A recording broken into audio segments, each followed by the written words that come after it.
সোনামুখী ব্লকের রামপুর সতীঘাট শালী নদীর ওপরে থাকা ব্রিজের মাঝের অংশ গত কয়েক সপ্তাহ আগে ভেঙে গিয়েছে। আর চলতি বর্ষায় শালী নদীর জলস্তর বৃদ্ধির কারণে ব্রিজের মাঝের অংশ ভেঙে গিয়েছে এবং তারপর বেশ কয়েকদিন ওই ব্রিজের উপর দিয়ে যাতায়াত বন্ধ ছিল।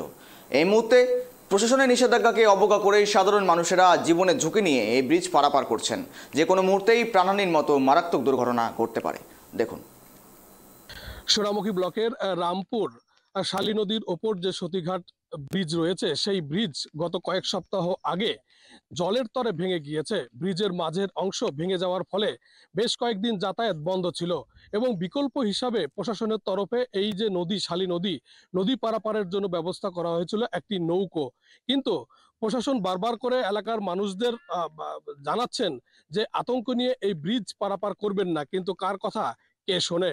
সাধারণ মানুষরা কিন্তু জীবনের ঝুঁকি নিয়েই এই যে শালী ব্রিজ একেবারে বেহাল হয়ে পড়েছে, মাঝের অংশ ভেঙে গেছে, সেই ব্রিজ কিন্তু তারা পারাপার করছেন এবং এই ব্রিজ পারাপারের সময় যে কোনো মুহূর্তেই কিন্তু ঘটতে পারে মারাত্মক দুর্ঘটনা। তখন এর দায় কে নেবে, সেই প্রশ্নটাই কিন্তু উঠছে। তবে সাধারণ মানুষ আরো দাবি করছেন দ্রুত প্রশাসনের পক্ষ থেকে এই ব্রিজ সংস্কার করা হোক। সাধারণ মানুষরা জীবনের ঝুঁকি নিয়ে কেন এই ব্রিজ পারাপার করছে এ বিষয়ে তাদের প্রশ্ন করলে তারা জানান কোনো উপায় নেই, তাই বাধ্য হয়ে জীবনের ঝুঁকি নিয়ে এই ব্রিজ পারাপার করতে হচ্ছে। এইটা আমরা আগেও প্রশাসনকে জানিয়েছি এবং আমরা মৌখিকভাবে এমএলএ এমপিকেও আমরা জানিয়েছি এবং প্রশাসন এইখানে যারা স্থানীয় প্রশাসন যে তাদেরকেও জানিয়েছি। সেইখানে আমাদের 30 থেকে 40টা গ্রামের যাতায়াত সাধারণ মানুষ যে পারাপার করতে পারছে না এবং রাত্রে ভিতরে আমাদের যে দুর্যোগ, যে কোনো মানুষের অসুবিধা হয়ে গেলে চিকিৎসার ব্যবস্থা পাচ্ছে না, ডাক্তারখানা এবং ওষুধের দোকান নদীর এই পারে সবকিছু নির্ভর করছে, ব্যাংক থেকে আদালত থেকে সবকিছু। কিন্তু আমরা এই নদীতেও অতি অবশ্যই তাড়াতাড়ি সরকারের কাছ থেকে আমরা দাবি রাখছি যে আমরা অতি অবশ্যই যেন এই ব্রিজটা তাড়াতাড়ি হয়, তার জন্য সরকারের কাছে আমরা আবেদন রাখছি এবং প্রশাসনকে বলবো যে দ্রুত মেরামতের জন্য যে হয় তার জন্য উদ্যোগ নেওয়া হোক। প্রশাসন বারণ করছে যে বিপদ হতে পারে, কিন্তু আমরা জনগণ কি করবে? এটা তো দৈনন্দিন জীবনে যেটা প্রয়োজন, সেটা তো নিত্য প্রয়োজনীয় জিনিসগুলো এপার থেকে ওপার যাতায়াত করতে হয়। সেই জিনিসগুলো আনার জন্য আমাদের এটা বলেছি যে মৌখিকভাবে আমরা পেরেছি, কিন্তু প্রশাসন যতদিন না তাড়াতাড়ি উদ্যোগ না নিচ্ছে ততদিন কিন্তু এইভাবেই আমাদের চলবে।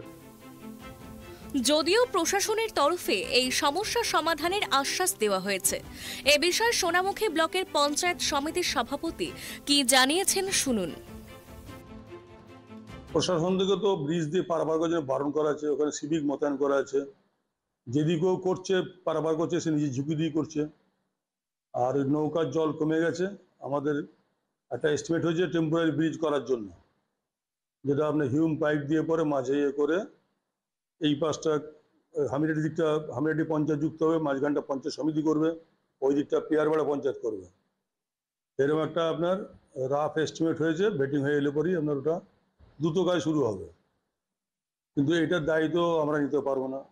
ওখানে বোর্ড লাগানো আছে, সিভিক মোতায়েন করা আছে এবং ওখানে টিন বোর্ড দিয়ে আটকানো আছে যাতে কেউ পারাপার করতে না পারে। এবারে কেউ যদি ঝুঁকি নিয়ে পারাপার করে তাহলে কে তাকে সাবধানে আটকাবে, কে বলুন? এখন কবে এই ব্রিজ সংস্কার হয়, সাধারণ মানুষের এই সমস্যা কবে মেটে, সেদিকেই তাকিয়ে রয়েছেন আমজনতা। বাঁকুড়ার সোনামুখী থেকে সঞ্জীব মল্লিক, ট্রাইব টিভি বাংলা।